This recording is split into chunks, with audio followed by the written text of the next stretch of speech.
Welcome to Season 3 of Sailing Sitka. I'm Kenna, and this is Jay. We live aboard our 1976 Choi Lee sailboat named Sitka, in which we have sailed south from Canada in 2022 to the very last port of Mexico. This season, we are finally exiting Mexico and taking our boat further through the Panama Canal and into the beautiful Central American waters. So hit that subscribe button and follow along, as this season we are sailing as far and wide as possible. You guys you make this happen, and we couldn't do it without you. So thank you so much for tuning in to this week's episode of Sailing Sitka, and I hope you enjoy. This episode unfolds in Salard, one of the 365 islands scattered across the breathtaking sandblast region of Panama. We've now spent a week sailing through this paradise, soaking up the slow, peaceful rhythm of cruising, with just the right splash of unexpected adventure. Out here, time seems to vanish. We wake with the sunrise and toast to the sunset, and welcome each new day surrounded by vibrant life, beauty, and love. We've worked incredibly hard to reach this point, where we can finally kick back on the sun-kissed beach and savor everything this cruising life has to offer. This is a message to all the sailors out there, chasing your dreams and pouring your heart and soul into your boats. Don't give up. The reward is even sweeter knowing you carved your path to moments like this with your own blood, sweat, and tears. Trust me, it's worth every ounce of effort.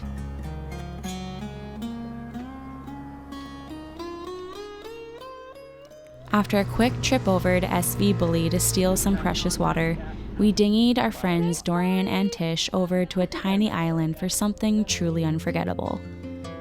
On a dreamy, deserted spit of sand in the middle of Sandblast, Dorian got down on one knee and proposed, something he quietly shared with us that he'd be doing the moment they arrived aboard Sitka a few days ago. I felt incredibly honored that he trusted me to capture the perfect shots of such a once-in-a-lifetime moment.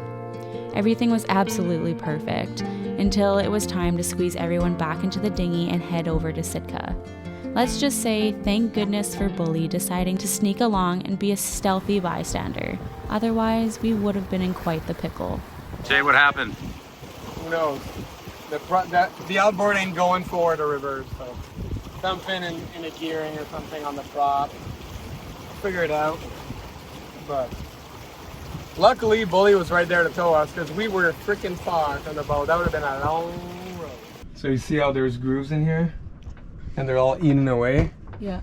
So that's why it's kind of free. It's spinning, because there's still a little bit, but not enough. Like at this end, there's a bit.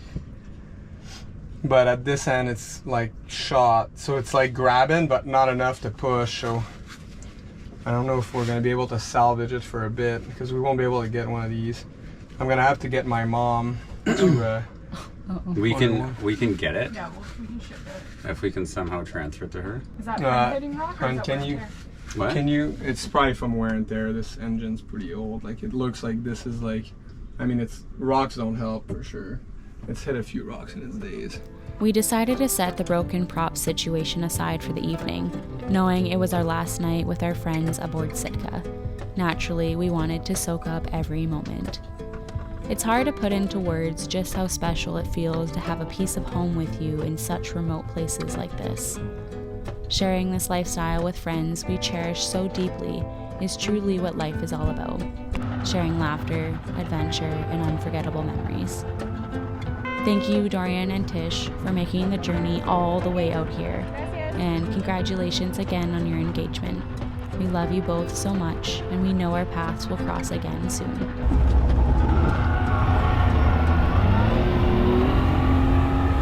Dorian and Tish left us today after their week visit. It was nice to have friends over, and now they're in Panama City tomorrow. He has all the dimensions, all the info, so he's gonna try to see if he can find us a replacement prop, and we'll figure out a way to get it out here to Sandblast. There's companies that bring people over, so I'm pretty sure we can figure out a way to get it here. If not, we have friends that are gonna be sailing here soon. They're in Shelter Bay right now, so we might ask them to mule us this over. As you guys would have seen, Yesterday our engine was working, our outboard, but the prop was no longer spinning, and we thought at first it was just a link from the, basically when you activate the transmission on an outboard, there's a little stem piece that goes all the way down, and that was working fine. So when we got back to the boat, Dorian and I we took the prop apart because that was the only thing that would make sense.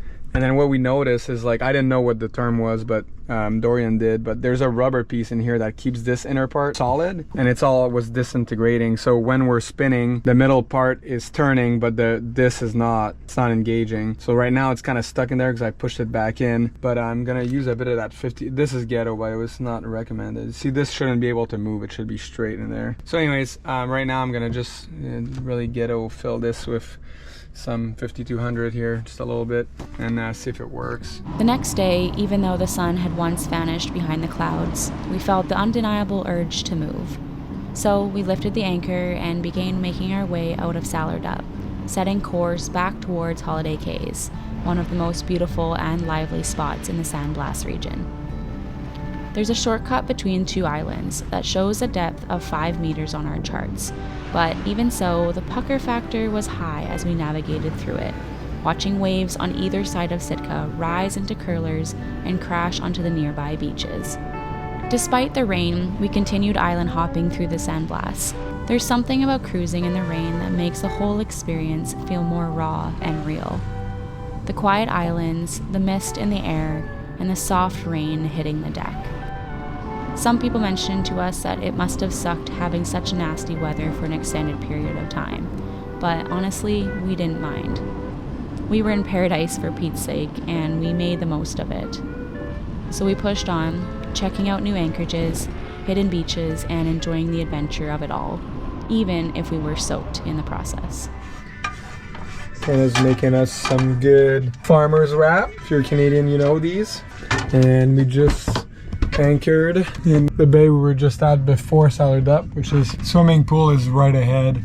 We're kind of in the intermediary between swimming pool and Bug Island. We're in like 20 some feet of water and we have like 115 feet out. Good scope, and then you can see there's a reef right there, like the waves are breaking right there. So the reef is about 150 feet behind us. Now we're gonna have some food because it's noon and we haven't eaten yet. We had rain right when we came out of that super narrow pass.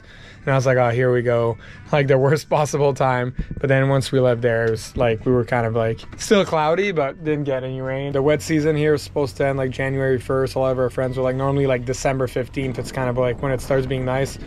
But not this year. Still a beautiful place. It just means we have to run either the Jenny or the engine once in a while because we don't have enough power coming in with no sun. Having a wind generator here would be clutch. Little update for you guys. We'll try to film a bit more now that we're just the two of us on the boat. It's always hard when we have people over because we don't want to have cameras in their face all the time and we kind of want to enjoy our company. But now we're back to just being Ken and I on the boat, so we'll start filming a little bit more. All right. After a week of hosting guests, it was finally just the two of us again, alone on our boat. There's something special about that moment when your guests apart and it's just the quiet rhythm of your life at anchor. Living on the boat like this, with nothing but the sound of the water lapping against the hull and the gentle sway of the boat, it's a kind of peace that is hard to describe. We could fully relax, enjoy the simplicity of cooking together in the galley, lounging on the deck, and watching the world go by.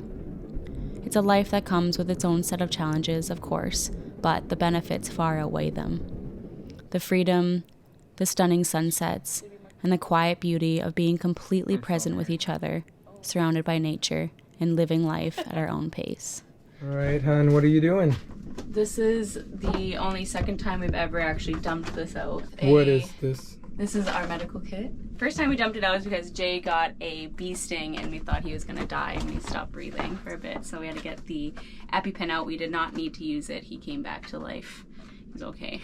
I woke up with an insane ear infection or some sort of like clogged ear and I like cannot get rid of it. Bully, our friends on our buddy boat, they gave us some eardrops, but they haven't been doing the trick. So Sarah, shout out to Sarah, our old neighbor in our old marina. Sorry, I literally can't hear. She is a nurse and she was the one that helped us with all of this whole kit. And I just texted her and I was like, this is what's going on and what can I use? And she's like, I should have prescribed you this certain eardrops and and I found it. Yeah, so Sarah helped us with our medical kit before we left Canada, so Yeah. she kind of remembers what she prescribed or not. So like, we have a bunch of stuff. We have even more than this, actually. We have a whole ever been in the V-berth under the settee over there. Yeah, but we have a lot. Like she really hooked us up, and it comes in handy, especially it's like we're in like the Sandblast Islands where it's like, you know, medical attention is not anywhere near us. So you can get mangoes and bananas, but not eardrops. So yeah, hopefully that's gonna clear that up, and I literally can't hear. Like today we just moved anchorages and the engine was on, which made it even worse, and Jay was like trying to talk to me and I'm like, dude, I cannot hear you. So that's the importance of having a good med kit. Like, you wish to never use it. We haven't used it much, honestly. This is only the second time we've used it in 3 years, but when you do need it, it's really nice to have. Yeah. This thing is beyond mangled. Look at these. And the seal was good. It's like I gotta fight it.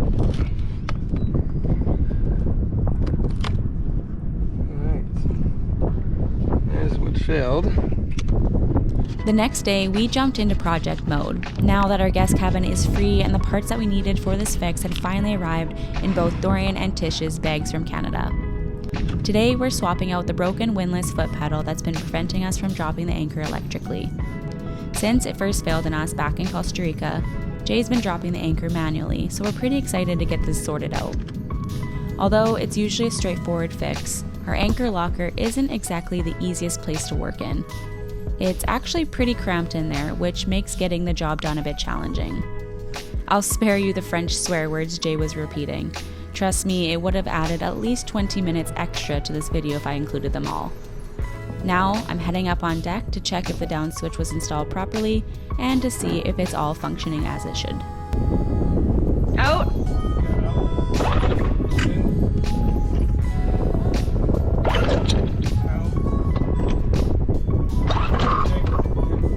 Speaking of fixes, I'm not sure who here has been following our paddleboard disaster saga, but for those of you who are, you'll be pleased to know Jay reached his breaking point at our last anchorage in Salard when our paddleboard still continued to leak air.